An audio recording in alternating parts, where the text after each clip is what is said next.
Yeah. And I want to bring in, and I promise you that I'm going to introduce you to this Japanese folklore. Okay. And so just bear with me for a few moments. You know, there was a young lad, about 7 to 8 years old. And I'm saying this with you in my mind. And he was skipping along the cliffs of Japan. And as he was going early morning, 5 o'clock, he was going to school, Mukhriz. And he looked down, and all the paddy fields were there, and the villages were in the valleys and all that. And then as he had his knapsack and all that, and then he looked to the right to the ocean, and far away, he saw a tsunami. Okay. So he got panicked. He said, now, here's a tsunami coming. He looked on the left, he saw his people, his family and all that, they're going to be wiped out. Now, what does a 5 to 7-year-old boy do? He was thinking. You know what he did, Mukhriz? He set fire to the rice fields.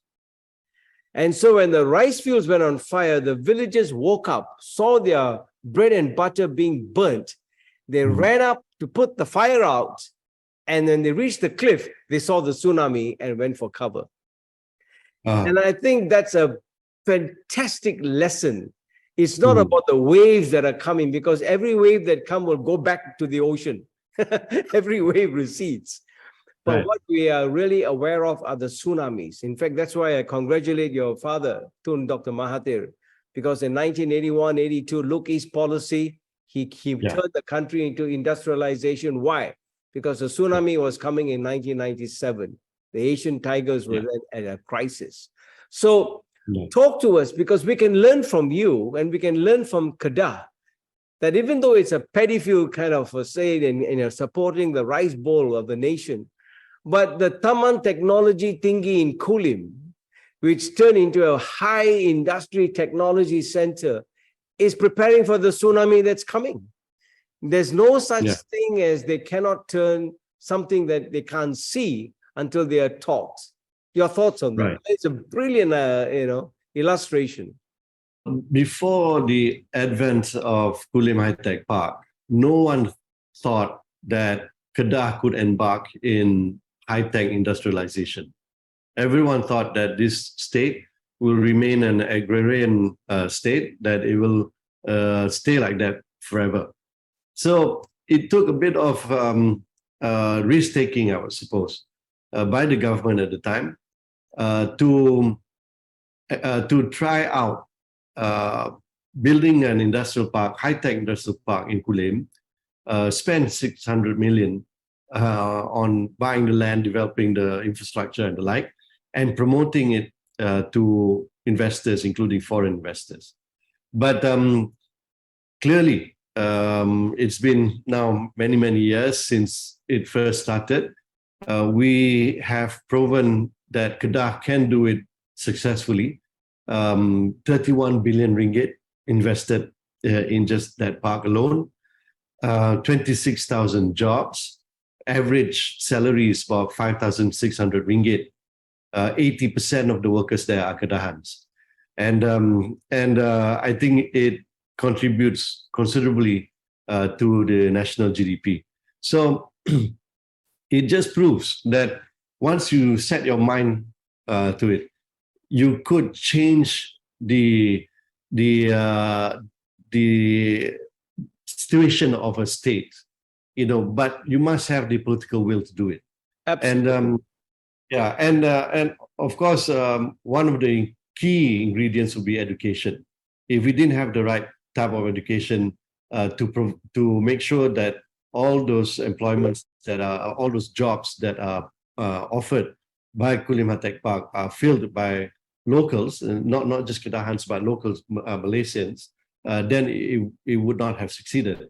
So I think more of that needs to happen. A bit of political will just to push through, not take things for granted, not having to just keep to the old ways and say that, well, paddy is all that Kedah does, and for forever it'll be stuck with that. But try and look at some of the strengths that each state has.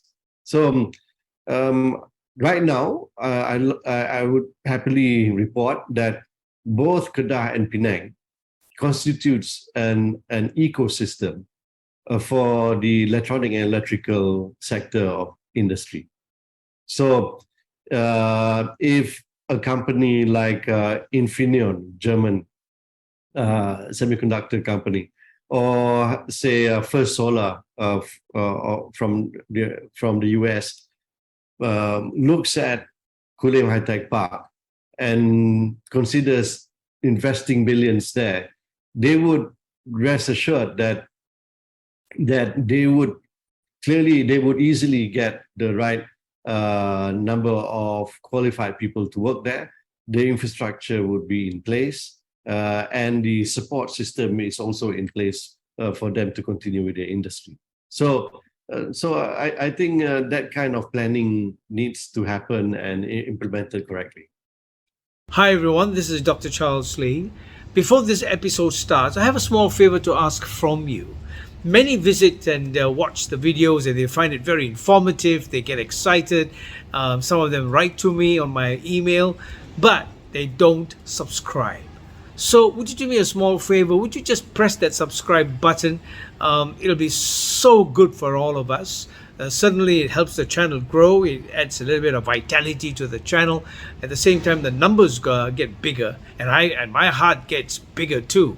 So just to know that you're with me, you enjoy the company, and I enjoy your company, you won't believe it. So please subscribe, press that button. I want to hear those bells jingle, and most of all, stay tuned. And I love your company. We'll talk again.